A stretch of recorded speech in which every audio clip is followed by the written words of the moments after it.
All hail the Dark Gods, let's send the legions forward to crush the enemies of the false Emperor. Today we're talking one power combo for every Chaos Legion.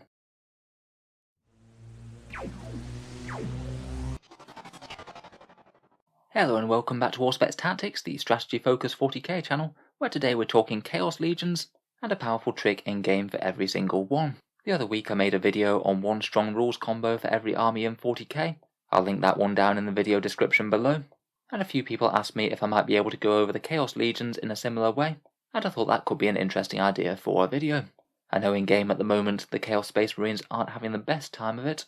I don't think they're one of the very weakest armies in 40k right now. They do have a few interesting builds going for them, but they're most certainly a long way below the power level of some of the more recent 9th edition Codex releases.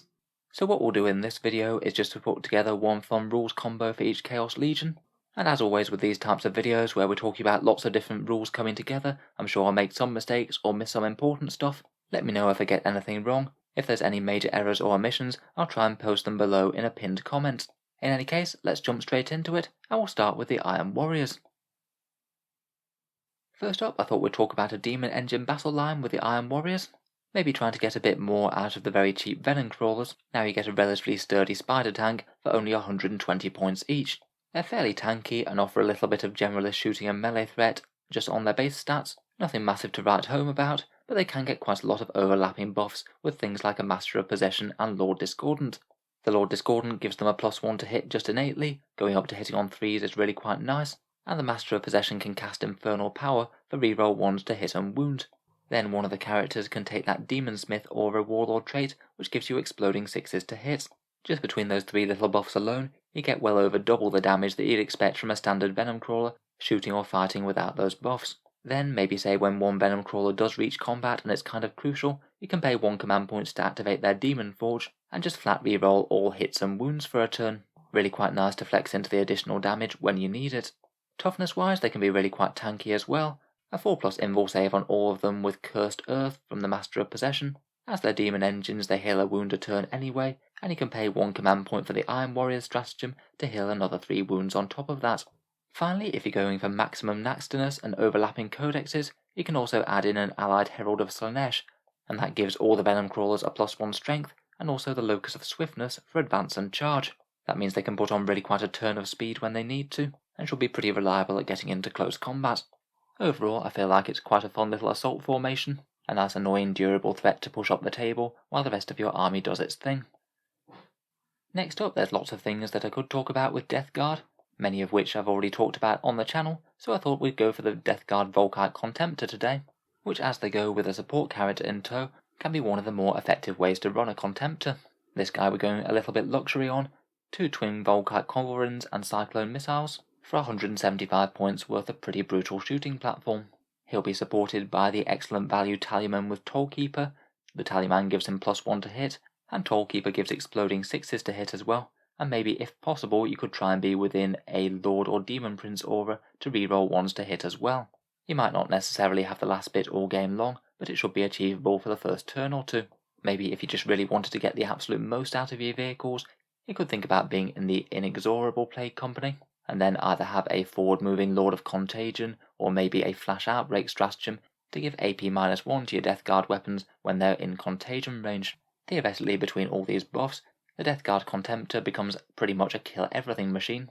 Even if you didn't have reroll 1s to hit, you're still averaging 16 hits with that Strength 6 AP -1 damage to Volkite, mortal wounds on 6s, and you target at -1 toughness. On average that's around about 8 dead Space Marines, or 12 wounds to a toughness 7 vehicle. You could maybe justify a couple of these, or even 3 at the back of the army. Then if one gets popped, you can move the Tallyman's buff to the next one. Could be an interesting choice for a really shooty Death Guard list, between a few of these and some Plague Burst Crawlers maybe. Next we have the Word Bearers, and I thought it was hard not to talk about their massive Possess synergy that they can have. Maybe a pretty expensive all-in strategy. That's maybe one of the epitomes of Chaos just layering tons of buffs on one solid unit, making them really killy and really quite hard to remove. Possessed to 20 points a model, you could have 20 of them in a squad for 400 points, and they're fairly threatening little combat models with movement of 7, strength of 5, 2 wounds and a 5+ invul save, and then D3+1 attacks on the charge at strength 5 and AP -2. From there, the Word Bearers just have an absolute ton of different things that you can layer on top of them. They've got a Master of the Union Warlord trait for an aura of +1 attack to Wordbearer's demons, the Dark Apostle, which can reliably cast 2 prayers at once, perhaps Solitaire Portent for +1 to wound, and Benediction of Darkness for -1 to hit at range, probably a Master of Possession for Cursed Earth for the 4+ Invul save and Infernal Power for rerolls, and he can even be +1 to cast those powers with the Malefic Tome. Then have a regular Sorcerer standing by as well, Warp Time the unit for a double move so they can catch what they need to. If you're going Mark of Slaanesh, then you could do Delightful Agonies as well. That could give them a 5+ Feel No Pain, so they could be -1 to hit at range, 4+ Invuls, and a 5+ Shrug Off. And when they do catch a foe in melee, they can take +1 damage with the Revered Host stratagem. Overall, between that little lot, you can juice up 1 unit a turn with all those buffs, throw them at the enemy with Warp Time, and then give your opponent an absolute brick of a unit to deal with. On average, say if you did manage to get everyone fighting at maximum efficiency, you could have 34 dead intercessors, 41 wounds to a toughness 7 or 8 vehicle. And again, similar to the Venom Crawlers, you could juice that up even further with a Slaanesh Herald. That could allow them to advance and charge, and also get them another +1 strength, and maybe even if you're lucky, potentially the Hysterical Frenzy psychic power to make them fight again.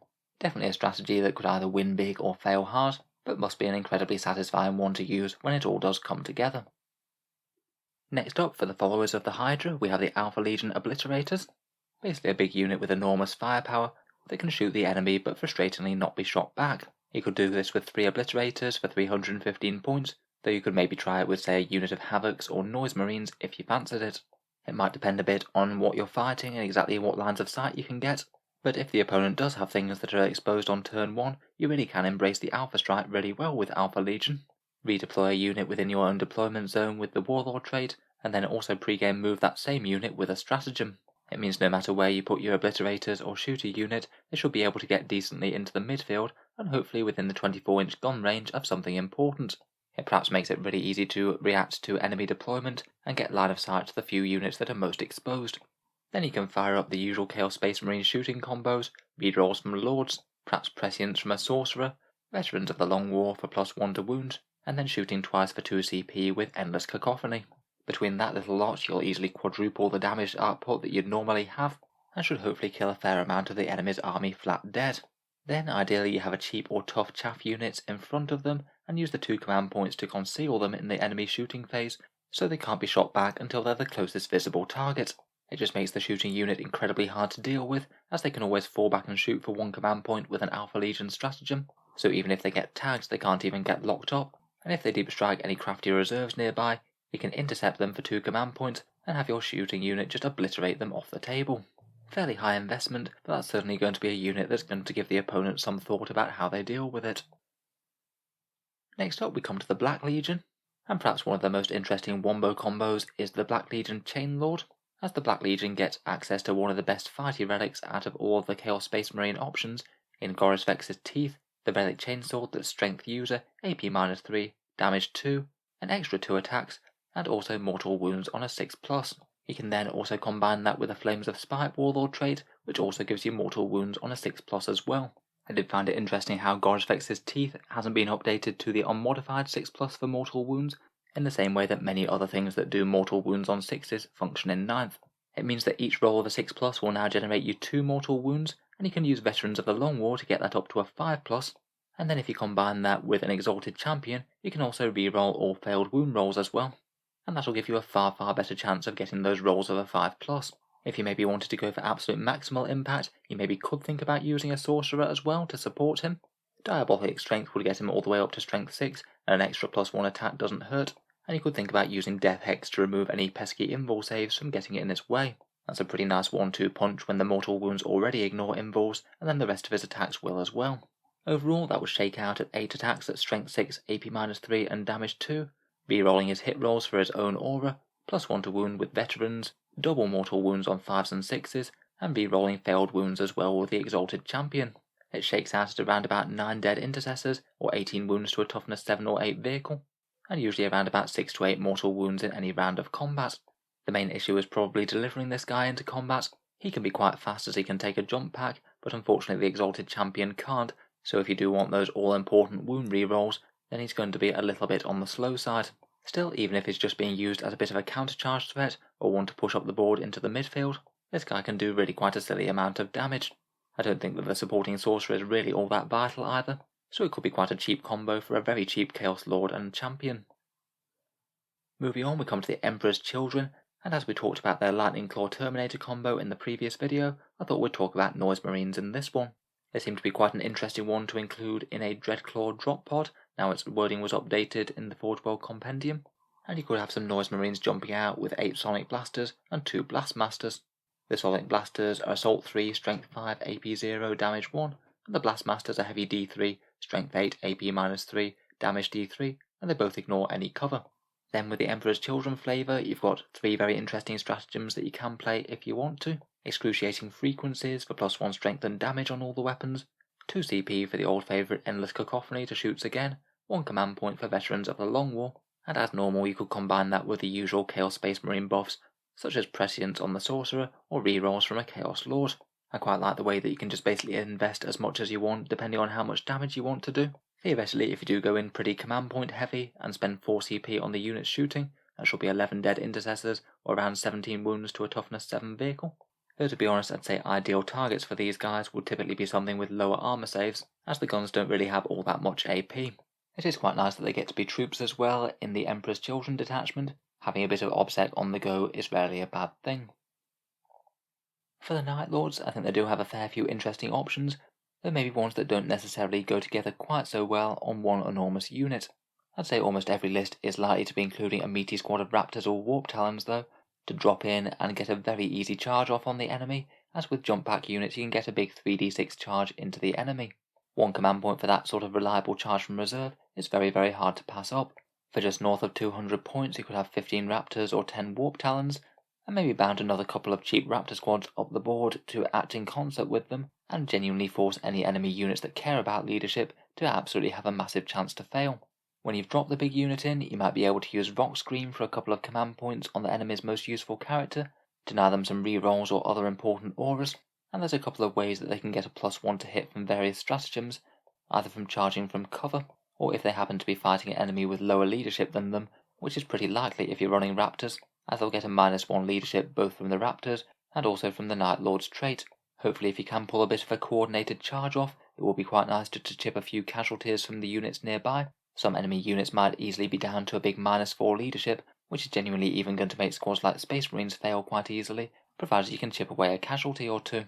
Obviously though, some armies care a lot more about morale shenanigans than others. I think it could be quite nice if Night Lords actually had some way of converting that negative into slightly more punishing combat attrition, or actually dealing some direct damage like the Drukhari can. Maybe that could be something to hope for if and when they ever get updated.